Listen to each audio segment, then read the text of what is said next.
All right, let's get this rear main out. Oh,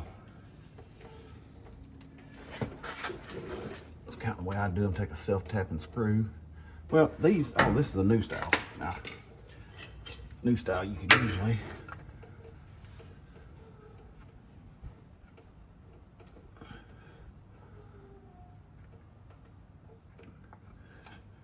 Well,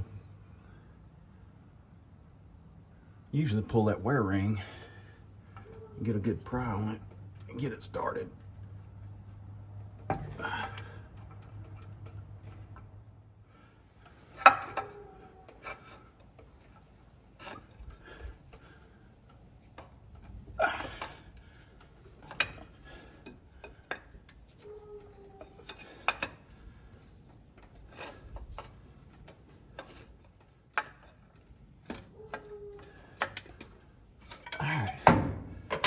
There's the wear ring.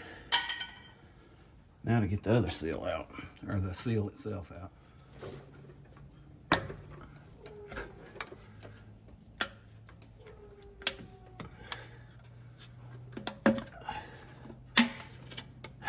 There that is. Now we got to clean all this up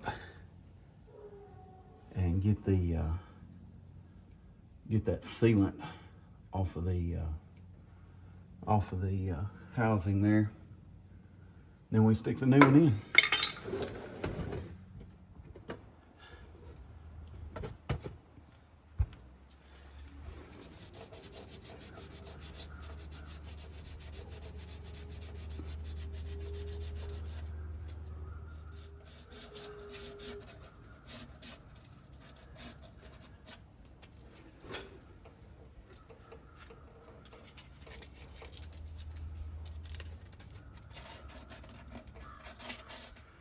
All right, got that thing sanded smooth and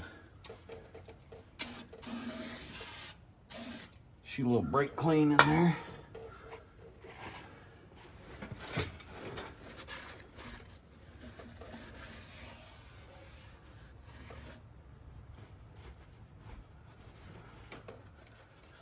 All right, so I found what I was looking for right there.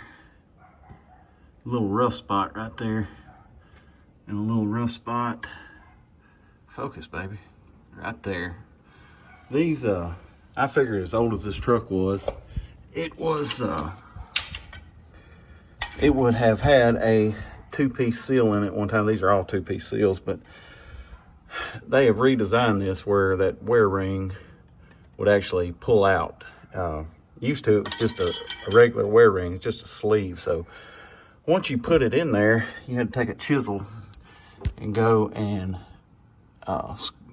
score it. And once you got it scored, you could kind of take a chisel and pop it off right there. But sometimes they'd get a nick in them. But this one wasn't bad. I've seen worse. So let's get started installing this thing.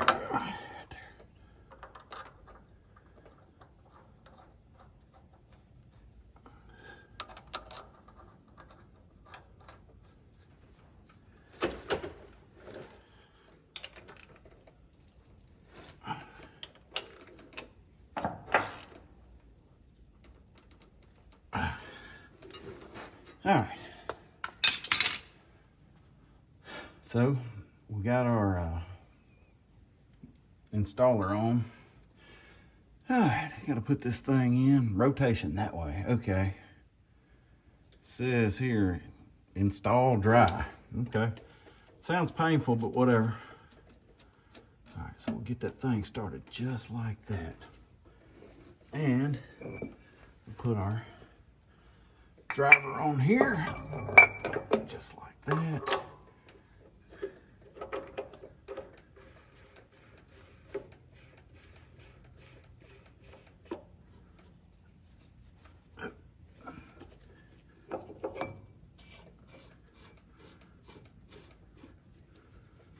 All right, so let's get this party started.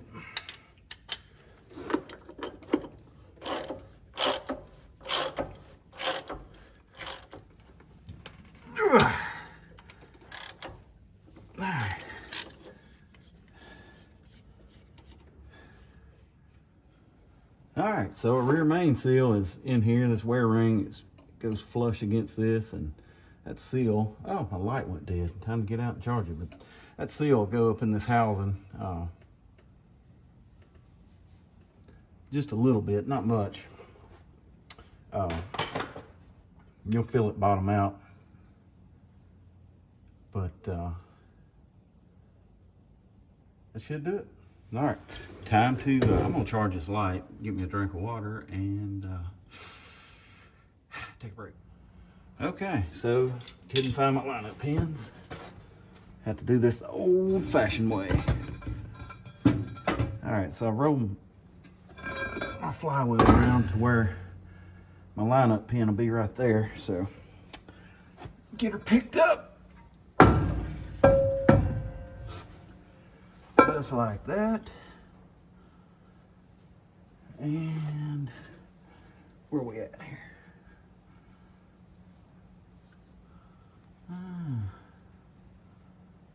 There's my pin. I'm gonna have to use this hole right here.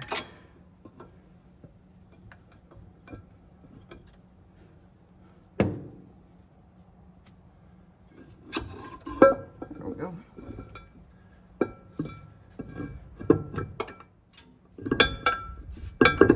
There we go. I like that. All right, so we got her in there.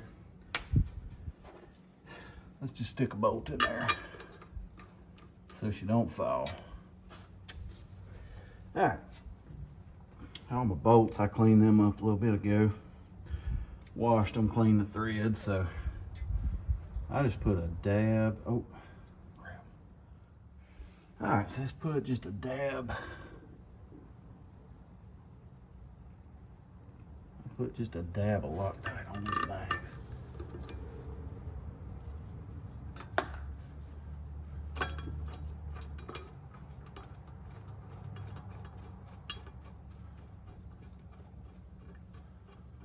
All right.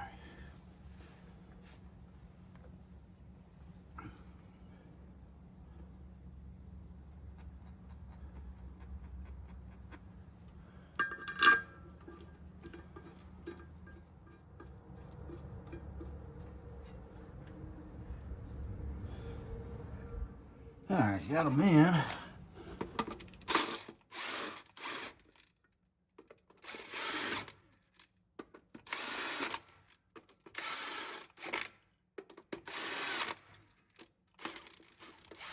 All right, now the not so fun part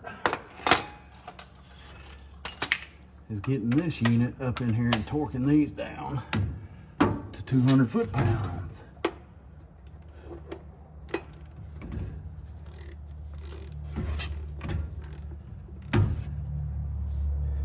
Turn this bad boy on. 200.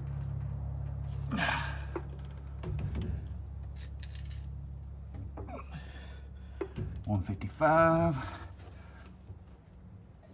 Oh, it's gonna turn.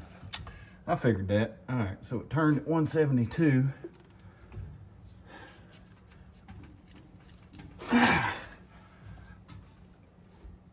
It's just gonna turn. Okay, I need to turn the engine anyway. Now we'll turn it and get it top dead center. This flywheel has a pin in the other side, and how you get to top dead center to start setting all your valves is there's a little gear tool that goes in the flywheel housing here, and you basically just take a ratchet and roll it over and pin it with a 3/8 bolt or 5/16. Depending on what you want to do there. So we're gonna do that. I like it. All right. See if we can get this thing to torque. 203. All right.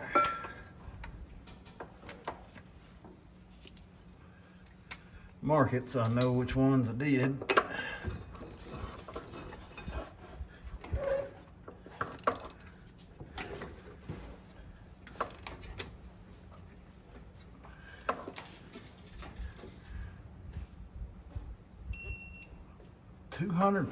.8.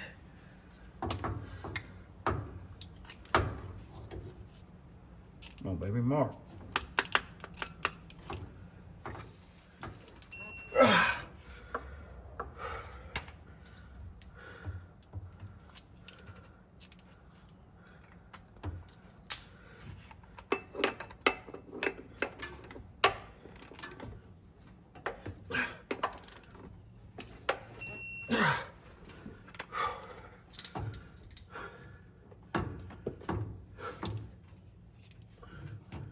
Go back and check them.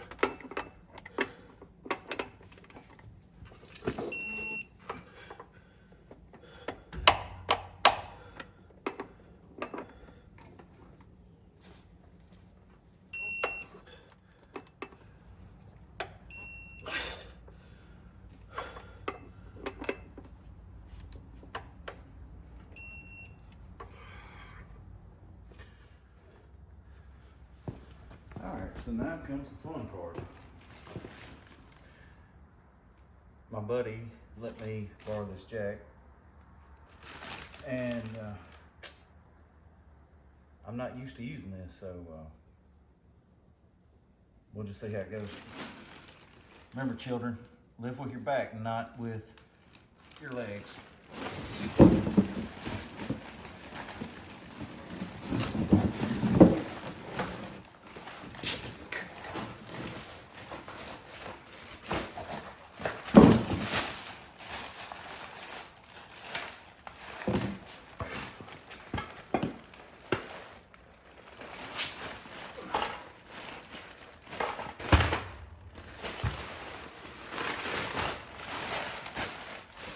Ridiculous.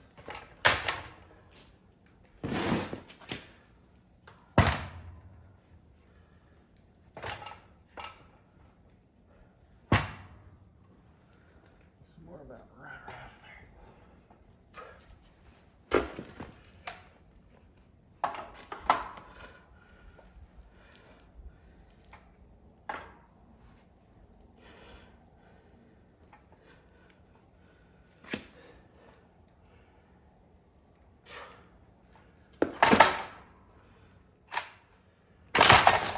Okay. All right then. 10-4.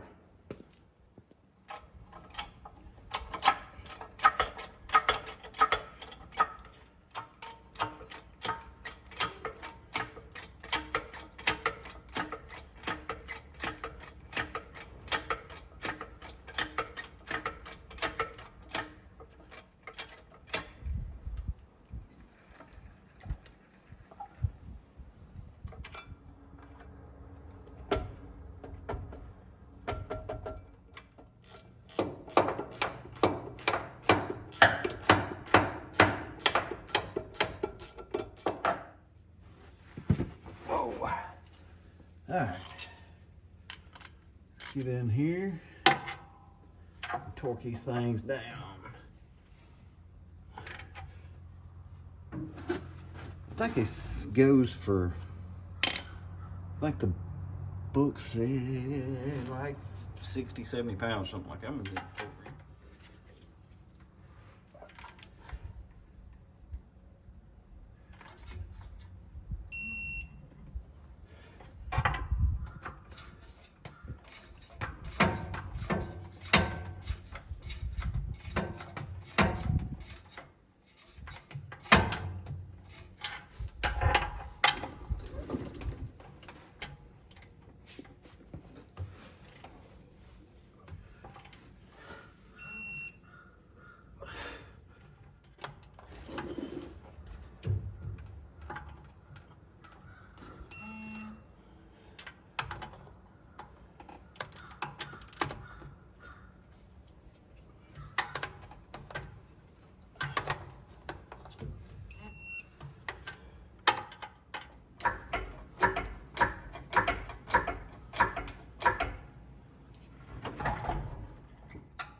All right, so got my gap. It's fairly close here.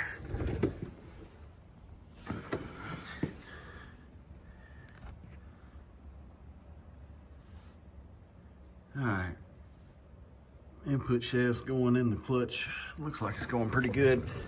What I do is I hook a strap around my axle and around my jack and pull it, not too hard, because you can pull your transmission or your jack completely out from under your transmission. So I just want a little bit of pressure on it. We'll go in here and take our big channel locks. All right, we got our channel locks in there. See if I can grip this with one hand. I don't think I can. Oh yeah. Oh yeah. Yeah, she moved just a little bit.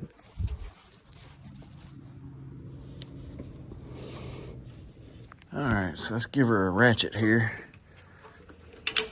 Oh, jack slid. All right, so I'm fixing to get out and check my gaps here. Still pretty close. I'm gonna get on the back and kind of wiggle her a little bit, see if she'll go on and go.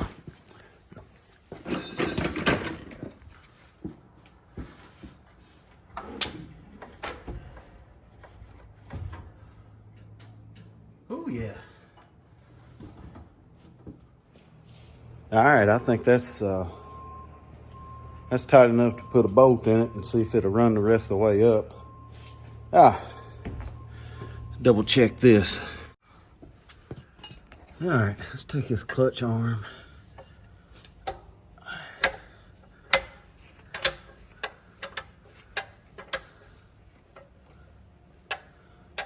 Something ain't right.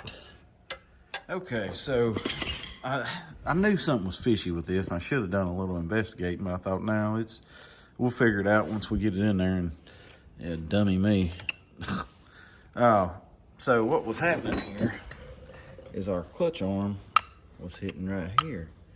And I'm like, man, something just ain't right. So I ended up taking the whole transmission back out, only to find my old clutch fork shaft and somewhere along in there. You can see the difference. So I am going to have to hunt a clutch fork shaft for this thing, and it may be just a 359 only thing. So I was hoping to get it on the road tomorrow, and with a snag like this, it might be hell, it might be next week. So all right, I am shutting the shop down today. I've had enough. I'm gonna try and find one of them shafts and then go from there.